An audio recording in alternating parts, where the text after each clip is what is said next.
Hey everyone, welcome and welcome back to my channel. And today I am going to kind of introduce a new segment that I am doing here on my channel, and I will be recapping the Love and Hip Hop New York season 10.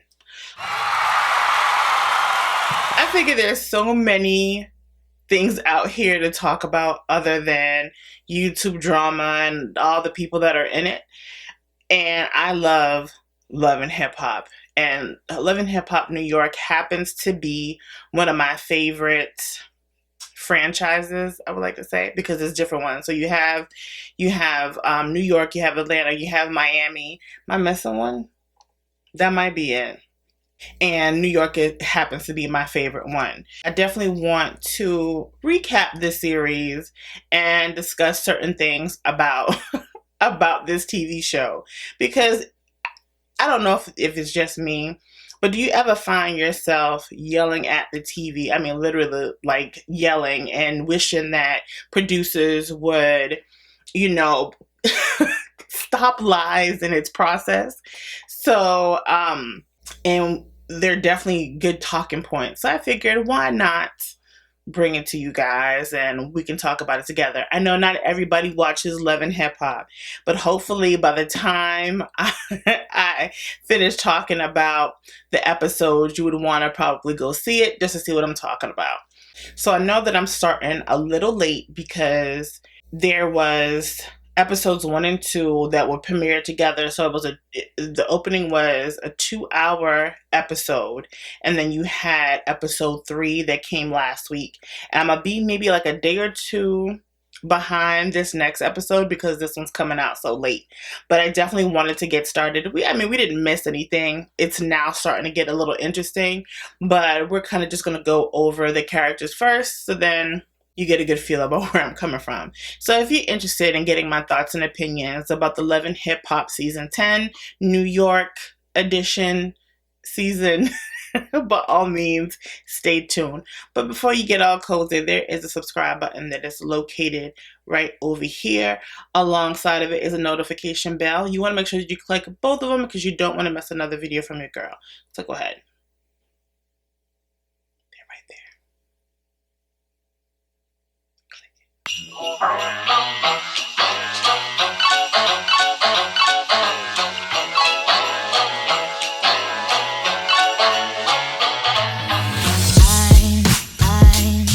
I just finished doing a look, so if you see powder or like I have an ink stain from my pen, please forgive me. All right, so let's kind of go through the cast real quick. So you have Black Love at its finest. You have Myriammira and Papoose. For those who don't know who either of these people are, they're both hip-hop artists, true MCs, and lyricists. That's all I gotta, really put out there. Look them up if you want to listen to some music by them, but both very, very gifted hip-hop artists and the advocates of Black love. So I feel like, Mona Scott, who is the director, creator, I guess, of, Love and Hip Hop, definitely has these two in the mix for just to let people know that Black love really exists, because they're very unproblematic. They're all about love. Remy kind of tells you how it T.I. is on the regular basis. And Papoose is the supporting, loving father, husband.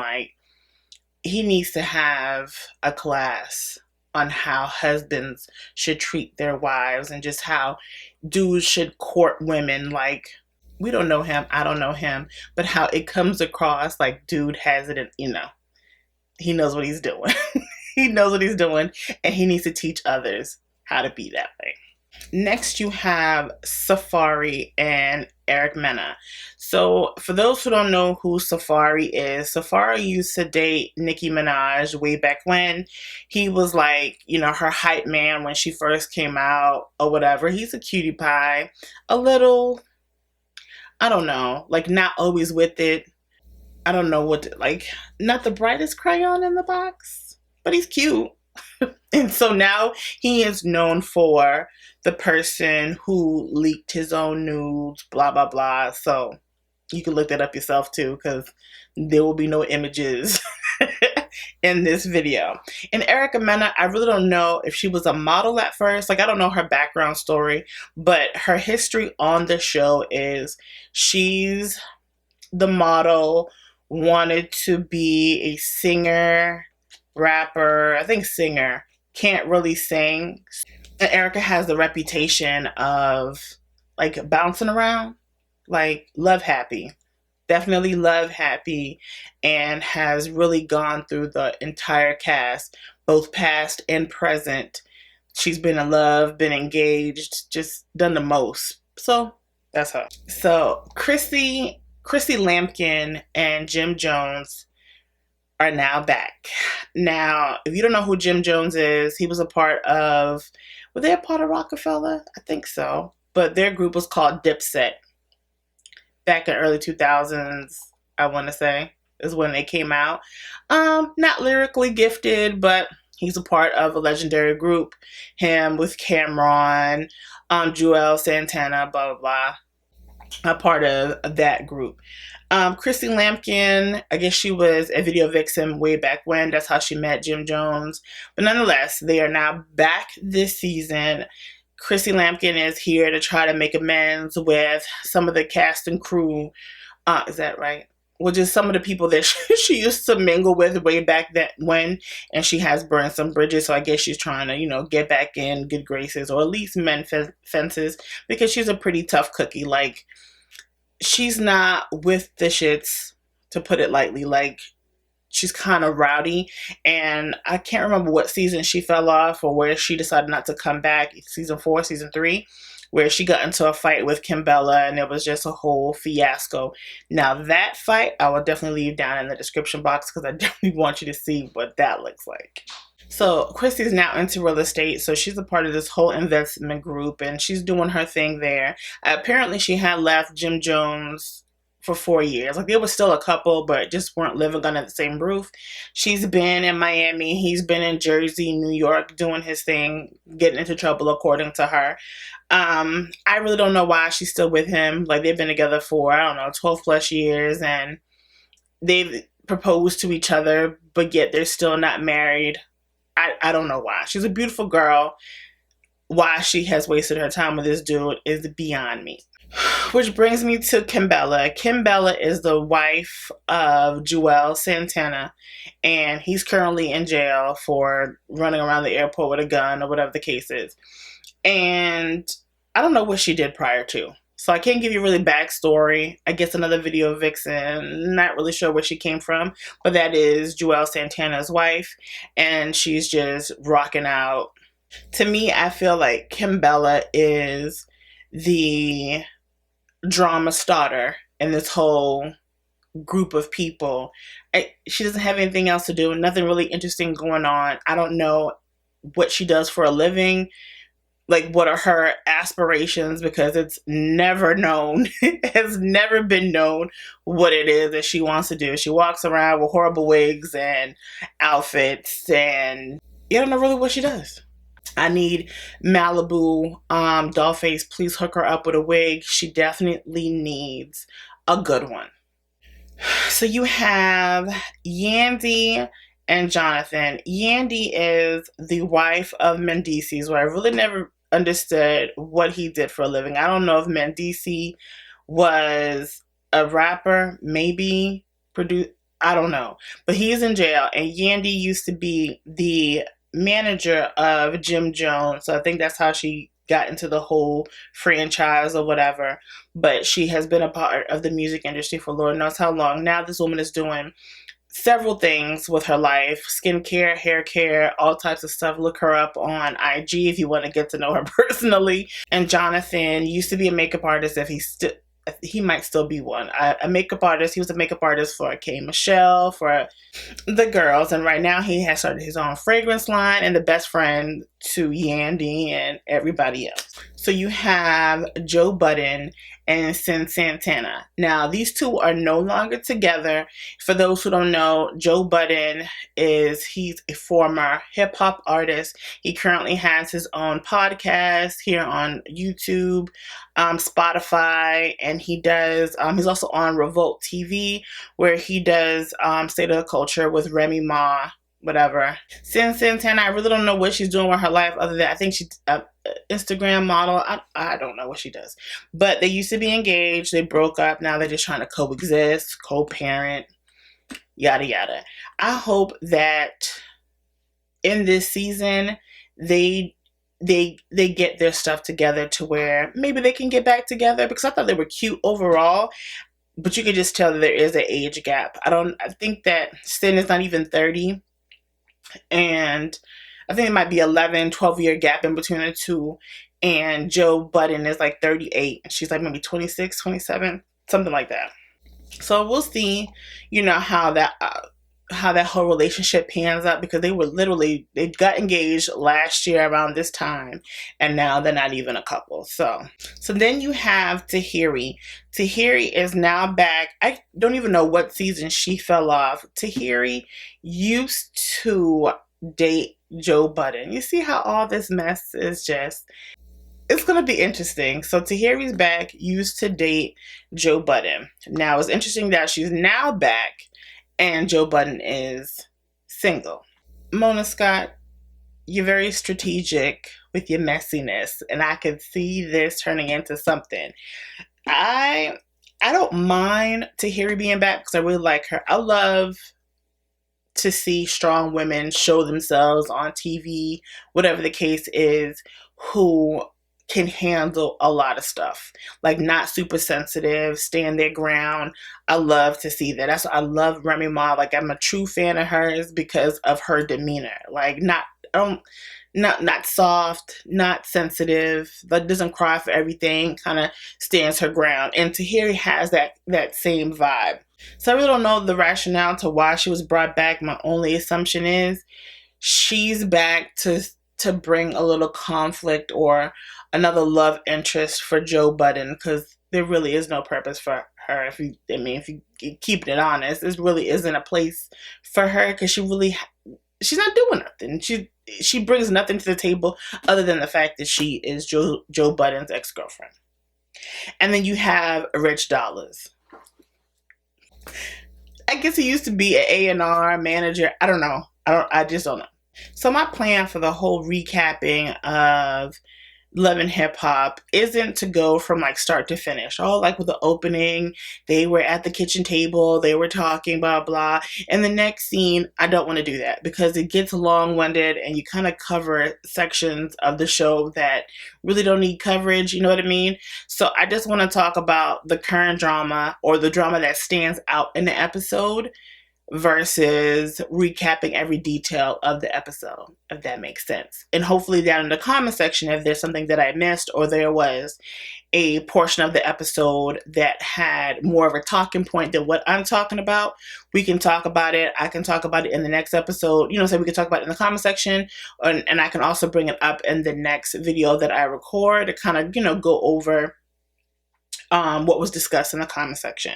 But I just don't feel like everything needs to be talked about verbatim or recap every section of the episode, if that makes sense. So, with that being said, the current drama out of the first 3 episodes, the only thing that's really popping off right now is the situation between Chrissy Lampkin, Kimbella, and Yandy. If you have watched all 3 episodes at this point, you know that there was a spot in the end of episode 2 going into episode 3. So Sin Santana kind of goes in about her liking tea and like to dibble and dabble into tea, not to really cause a bunch of mess, but she likes to gossip a little bit. She's here for the chisme, right? So she had brought up the fact that she had read in a blog that Chrissy Lampkin and Jim Jones, their house was going into foreclosure. So she says this. She's the one that initiated it.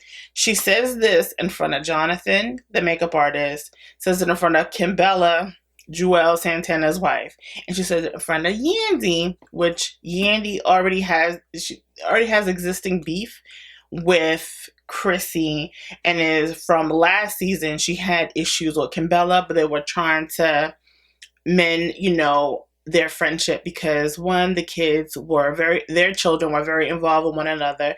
They all kind of treat each other like family, and they were just trying to get it back together, right?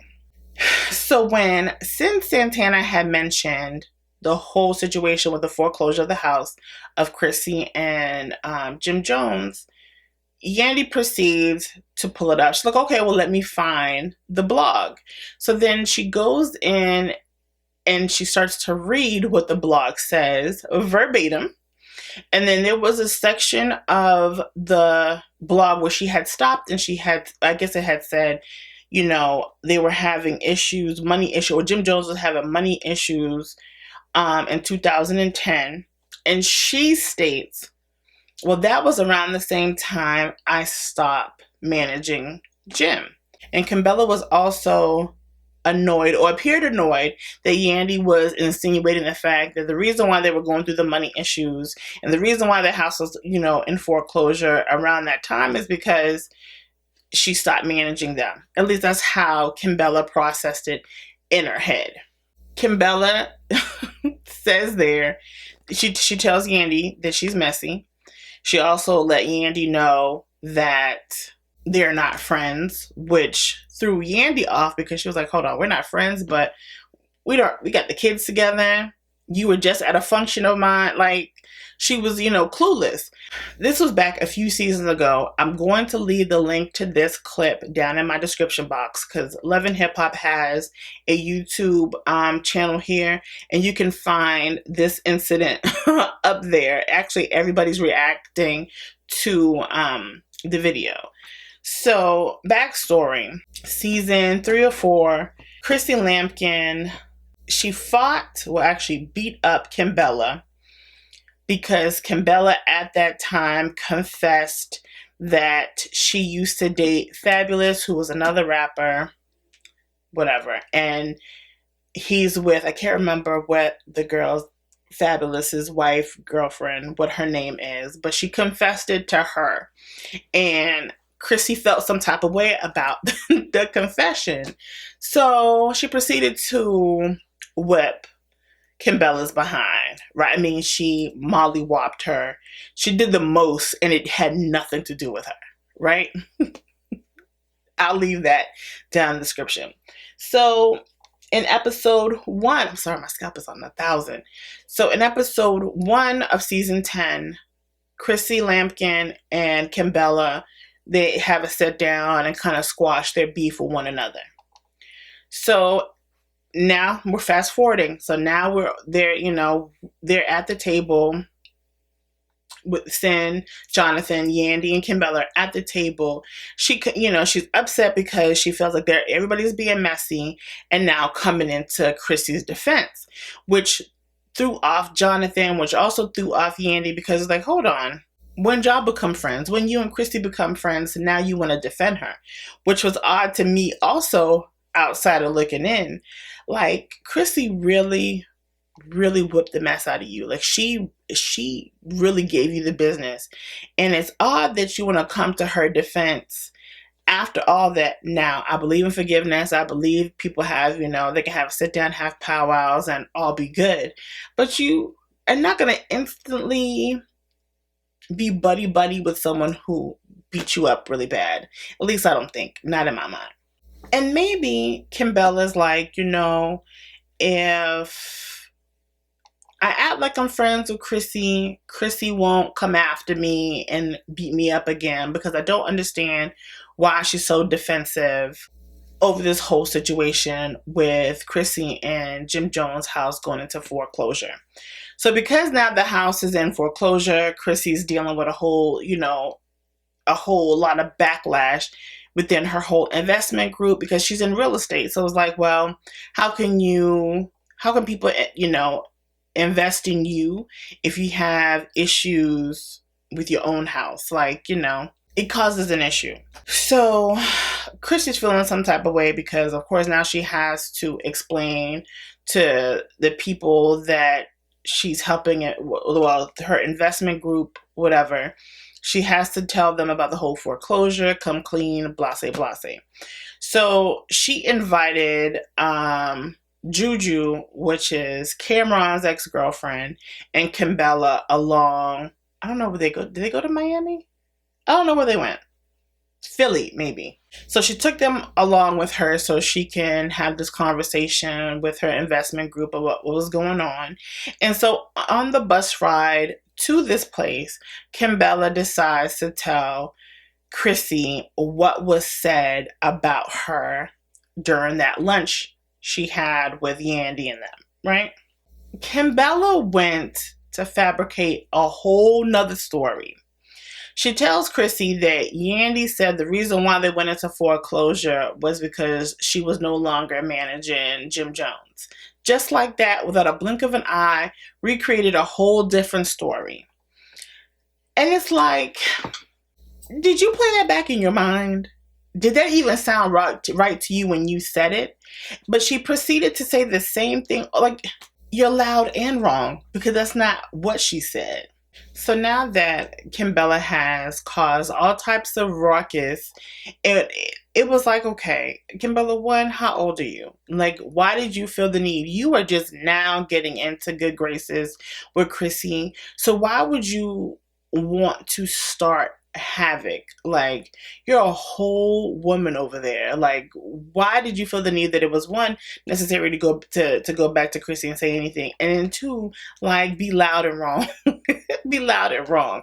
And then what's crazy is that Jonathan had a fragrance event where this is where the episode ends, where you and Chrissy were confronted with the whole situation to kind of clear the air, and you were really sticking to that narrative that, one, Yandy started it. Even when Sin Santana has said, no, she's not the one that brought it up. I brought it up. You proceeded to act like Yandy was the person starting the foolery. And then I'm looking at Chrissy like, do y'all not hear, or do you not hear these people telling you how it really went down, and Kimbella's the only twisted-minded one that's speaking a whole nother narrative? I don't know if there was editing involved, but it was like, I'm confused. Like, do you not hear the truth being told to you? And Kimbella's still yapping her gums. Like, she's annoying.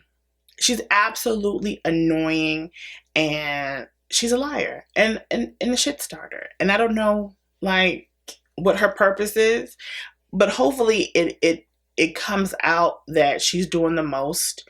And I understand that you may not want to get into another fight with Chrissy because Chrissy is a handful. And also, too, like, Chrissy seems like she wants to kind of mend fences with people, but she's still a little rowdy. And her and I are like, what in age? If she's not 40, well, I think she's 45. I think she might be even older than me. Like, calm down, Chrissy. And I understand that you still want to make it a point that you can give people the business if necessary, but you're older now. So it's like, state what you need to state, but move on. But because she kind of went off on Yandy because she just feel like Yandy was going off on her. Yandy wasn't, but I feel like Yandy's position is, if I don't stand up to you, then you're going to keep trying to punk me. And Chrissy does come off that way, like she wants to let people know that, you know, she's the one that you don't want to mess with, and do what I say, and we will all be happy. Because that's how she kind of started the season off. It was like, you know, she was talking to Yandy, and she was telling Yandy, like, you know, I want you to be the person you used to be. Yandy was like, I'm not.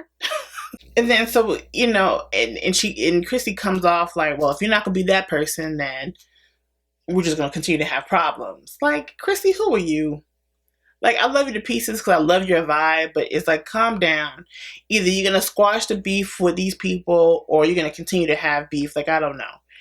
But that's where the episode kind of ends. So, Love and Hip Hop comes on every Monday.